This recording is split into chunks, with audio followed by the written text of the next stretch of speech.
what are some of those fears that you had to face? So, growing up, I battled with fear. Fear, I felt like, was my biggest enemy. I was afraid of what people thought about me. I was afraid of failing. I was just afraid of everything. I have to be honest, a lot of it did stem from my childhood because I did come from a broken home. I did see some things, and a lot of times as a kid, you shut it down, you let it be. But as you get older, you take those things with you. Those wounds, if they're not really healed, you carry them. And I was afraid of failing people, anything. You turn on the news, I was just always afraid. And I was like, why am I so fearful? And I thank God that He delivered me from my fear because I wasn't, living, I was just surviving. And when my husband decided to become a police officer, when he told me when we met, I said, I don't want to be with you because I dealt with fear. I dealt with anxiety. I was afraid of him never coming back home to me. I was afraid of everything that you could think about. You turn on the news, every phone call I would hear, I would be like, is that him? Is that? So you deal with a lot of it on your own, and I felt like a lot of it was dealt in silence. Because we walk around all put together, but inside I was a broken woman. Yes. I was a rejected woman.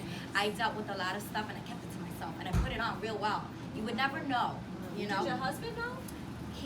Well, the thing is that when we met in college, this is my chapter in the book is about sacrifice. So I talk about how marriage is a sacrifice.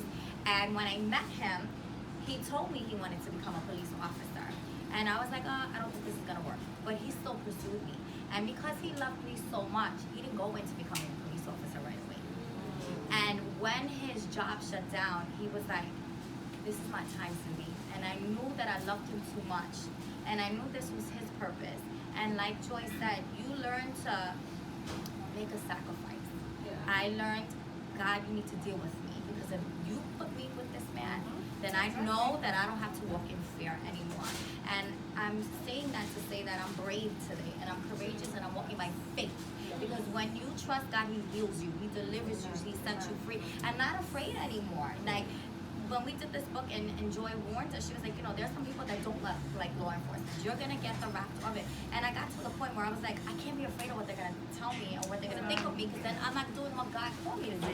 He put me to be a part of this book. And I look back, and as I was writing the book, I was like, this is why the enemy didn't want me to be with this man. Because he knew the purpose that we were connected to be with. Because this was something that was being birthed. So a lot of times I start off the book where I'm saying, if you want to make God laugh, tell him your plans. And I thought I had my life all planned out. And this was not part of my plan. Me being married to this man was not part of my plan. But God had His way. And because I was submitting to Him, it's all working out. So I encourage you, ladies, don't walk in fear, because I was very fearful. And because I let go of my fear, I'm walking in my purpose and my legacy. And this is why I'm sitting here today, being obedient. Because you could be afraid of diseases, anything that knocks on your door and you don't expect it. That's what He wants you to do, to walk in fear. But today we walk in faith, because God has not given me a spirit of fear, but power, love, and a sound mind. And that's what I tell myself every day. And I get up and I go and I don't think about it. I walk bravely. Overall, what do you want women, not only police officer women, because I do feel that this book caters to everyone out there who's dealing with relationship or who is actually seeking for a relationship, it has such a positive, beautiful, encouraging message. What do you want women to gain from your story?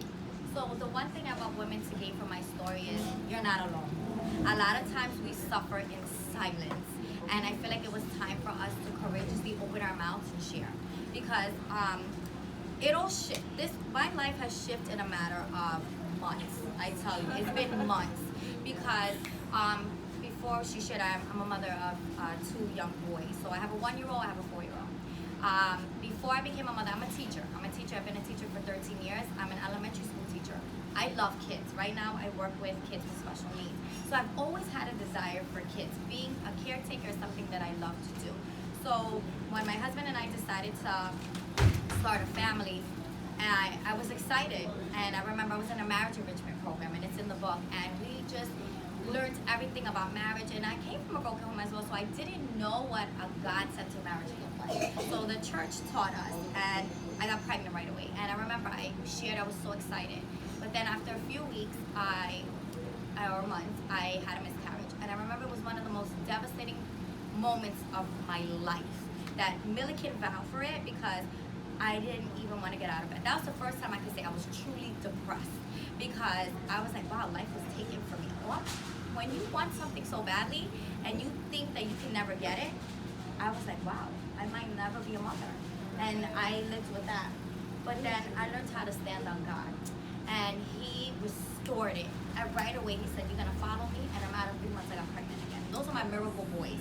So when I had my boys, I remember after, as you're a mom, and this is one thing people don't prepare you for, it's hard.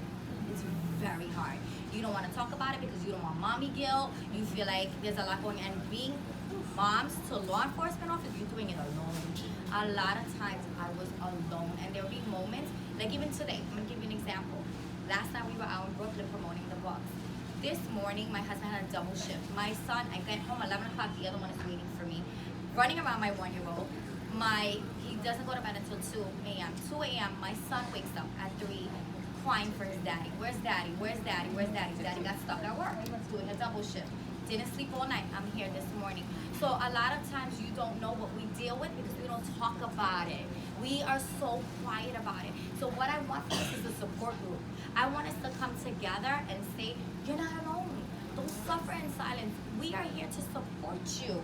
I feel like a lot of times these men are going out, and women, and helping everybody else, but their homes are falling apart. Yeah. It's falling apart because their wives can't deal with it. And they can't. And then I feel like they're going home to a broken home, divorced, and who's helping them when they're out there putting their lives on the line? So that's why I said I need to be a part of this book, and God made this a part of my book, because then when I hit my 36th birthday in February, God was like, it's time for you to talk. I'm like, talk? What do you mean, God? He was like, it's time for you to share. And I was like, I have 2 kids. My husband's always working. I teach all day. I have no time to talk. He said, you have a phone? You're going to get on social media. You're going to make videos. I said, social media? I had no social media. I'm so private, and I felt like a lot of it was because I was afraid. I was afraid what people are going to say about me, what they're going to think about me. Oh, and you know, your talk, what happens in this house stays in this house. We don't talk about our problems. You cover it up, you put that wall, you keep going.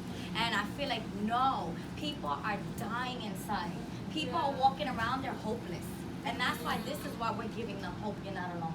You're going to get through this. What was my secret? It was God. And He's available for you. So I want women to walk away with, you have a support group. You have us. My hope is to support, I'm the NYPD wife, so I'm here in New York City. So I want to formulate something where I can support their wives. I want you girls to network, get each other's numbers. We want to do this annually, you know, like we can come together and celebrate, encourage each other as wives, as mothers, as women of God, as business women, as there's so much that we deal with, and I feel like we run because when we have a problem with it, well, I'm getting divorced. Well, this is normal. We don't run. We do, and I feel like Mom, I talk about that. Just like God didn't turn His back on us, we can't turn our back on ourselves. And I'm in it until death do us part. And I've learned that. I love that. I love that because it goes to my next topic, and that is courage. With Charlene, yes. I'm a big baby. Yeah. I'm like, you're not gonna cry, you're not gonna cry, you're not gonna And mess I up see your you makeup. tearing, and I'm like, oh my gosh, she's tearing. I'm gonna So tear. somebody get a tissue out just in case. I can grab it back. Charlene, you mentioned courage in the book, and I want you to share a little bit about your story, because you mentioned how you're the strength in your family, you're your husband's right hand, and I want you to share a little bit, how is it to be a wife to a police officer and constantly being in a place where you have to close the doors and say, you know what, God is my strength. How is that journey? How is that process like? Whew. Oh my gosh, all right, do we have more time for that? Okay, so first and foremost, I want to say that it's so important for people to understand that it truly, truly, truly takes a village to survive, succeed, and be able to walk in that world successfully. And I thank God that I have that. I decided 7 years ago that I would courageously make a decision to leave the Bronx, New York, and move to Maryland.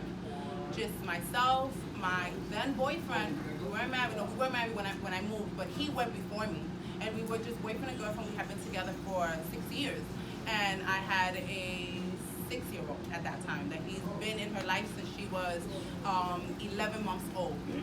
My daughter's 14 now, and that's the only man besides her dad that my daughter's ever had any association with. That's her father. That's her stepfather, but that's her father. So I say all that to say, when I moved to Maryland, that was a courageous move that I made alone, because my whole family was here. My mom, my dad, my sister. We're a very tight-knit family. But God knew that He needed to take me out of New York for Him to really work on me, and so that I can truly be a courageous woman of God and a wife of a law enforcement officer, because that is not easy. That world, it's so much that goes on. Like even right now, I thank God for my mother-in-law who's here with these kids. I got my babies with me. They're good. They're well behaved. Look at She's them. there. She's there day and night helping me. I have my mom here who's also great support. So it takes a village.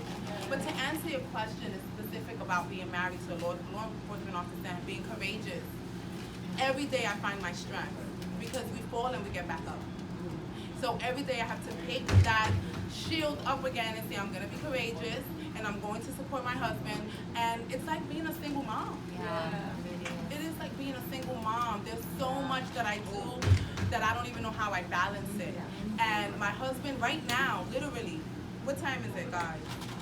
It's like 1:30 or so. My husband left to work yesterday at 3 o'clock in the afternoon. He hasn't come home yet. He's still at work. He's a detective. He's a citywide shooting detective. And when there is a shooting, my husband has to go and start his investigation and do what he has to do. To me, he's just my husband. To my children, he's their father. But to the rest of the world, he has to go out there when things get really, really crazy. So the courage comes from God first and foremost. Because without God, I wouldn't be able to do this. We wouldn't be where we are today at almost 14 years together. But secondly, it's really just taking everything that I learned, even as a young girl, being strong, being from the Bronx. Y'all know, if y'all from the Bronx, y'all know you got that strength. You got that toughness in you and walking in it every single day. And that's how I get by. So God plays a huge role in that strength. Yes.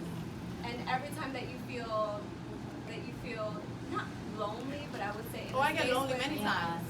You have very, very lonely nights. Very, very lonely nights. Everyone asks me, where's your husband? And the answer is, what's the answer, Mom? He's at work. He's at work. Mom, what's the answer when you ask me, where's Dre? Yeah. He's always working. When he's not working and he's home, he's still working, because when you are in law enforcement, that role never leaves. You're always in that role. You know, it's interesting that you mentioned